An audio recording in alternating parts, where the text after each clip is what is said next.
ఒక ఇద్దరు స్నేహితులు రవి అండ్ శామ్ ఇద్దరు ఒకే కంపెనీలో పనిచేస్తున్నారు, ఒకే రూమ్ లో ఉంటున్నారు. లైఫ్ స్టైల్ కూడా ఆల్మోస్ట్ సేమ్ ఉంటుంది. ఆదివారం సెలవు వచ్చింది. వారం అంతా కష్టపడ్డాము, ఈ రోజు ప్రశాంతంగా పడుకుని పోదాము, రిలాక్స్ అవుదాం అనుకున్నాడు రవి. దానికి తగ్గట్టుగానే బ్లాంకెట్ ఒకటి కప్పుకొని ప్రశాంతంగా పడుకోసాగాడు. ఆ రోజు నిద్ర ఆలస్యంగా లేచాడు. కొద్దిసేపటికి సెల్ ఫోన్ పక్కన పట్టుకొని యూట్యూబ్, ఇన్స్టాగ్రామ్, ఫేస్బుక్ రీల్స్ అనుకుంటూ మధ్యాహ్నం వరకు గడిపేశాడు. ఆకలేసిన తర్వాత బిర్యానీ ఆర్డర్ పెట్టుకుని ప్రశాంతంగా ఆ బిర్యానీని తినటం మొదలుపెట్టాడు. మొదలుపెట్టిన కొద్దిసేపటికే బిర్యానీ మొత్తం లాగిచ్చేసిన తర్వాత ఈ రోజు సినిమా అయినా చూద్దాం అనుకుని మళ్ళీ ఓటీటీలో సినిమా చూడటం మొదలుపెట్టాడు. మొదలుపెట్టిన కొద్దిసేపటి తర్వాత సినిమా అయిపోగానే సరే ఫ్రెండ్స్ తో అలా కలిసి ప్రశాంతంగా బయటికి వెళ్దాం అనుకున్నాడు. అక్కడి నుంచి ఫ్రెండ్స్ తో బయటికి వెళ్లి సాయంత్రం వరకు వాళ్లతోనే గడిపి మళ్ళీ తిరిగి రూమ్ కి వచ్చాడు. అమ్మయ్యా, ఇవాళ డే అంతా ప్రశాంతంగా గడిచింది, హ్యాపీగా ఎంజాయ్ చేశాను అనుకుని మళ్ళీ తిరిగి పడుకుడిపోయాడు.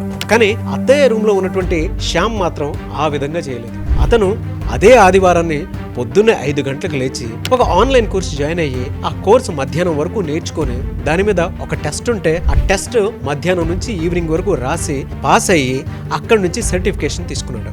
ఆ రోజు ఆ సర్టిఫికేట్ అంతా తన దగ్గర ఉన్నటువంటి సోషల్ మీడియా నెట్వర్క్ లో పోస్ట్ చేయటం, ప్రొఫైల్ అప్డేట్ చేయటం మొదలుపెట్టాడు. మొదలుపెట్టిన కొద్దిసేపటికే ఆశ్చర్యంగా ఒక ఫ్రీలాన్స్ ప్రాజెక్ట్ దొరికింది. దాంతో ఆ మొదటి రోజు రాత్రే అతనికి ఆదాయం వచ్చేసింది. ఫ్రీలాన్స్ వర్క్ కింద నెలకు 15,000 రూపాయల వర్క్ దొరికింది. వారానికి ఒకసారి పని చేస్తే సరిపోతుంది.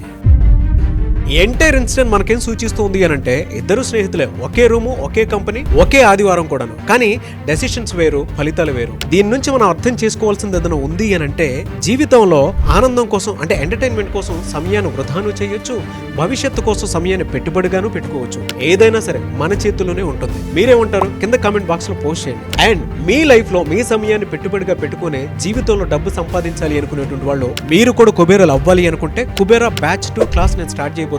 సెప్టెంబర్ 1st వీక్ లో ఉంటుంది. ఎవరైనా సరే ఎన్రోల్ చేసుకోవాలి అనుకుంటే మాత్రం స్క్రీన్ మీద మీకు కాంటాక్ట్ నెంబర్ కనిపిస్తుంది. సెప్టెంబర్ 1st లోపే ఎన్రోల్ చేసుకోండి. క్లాస్ అయితే ఫుడ్ మనీ సైకాలజీ పేరు మీద 5 డేస్ ఉంటుంది. ఆ 5 డేస్ ని గనక మీ జీవితంలో పెట్టుబడిగా పెట్టుకోవాలి అనుకునేటువంటి వాళ్ళు, మీ భవిష్యత్తును మార్చుకోవాలి అనుకునేటువంటి వాళ్ళు వెంటనే స్క్రీన్ మీద కనిపిస్తున్నటువంటి నెంబర్కి సంప్రదించండి. అండ్ కౌన్సిలింగ్ కావాలి అనుకున్నా కూడా మీరు నన్ను సంప్రదించవచ్చు.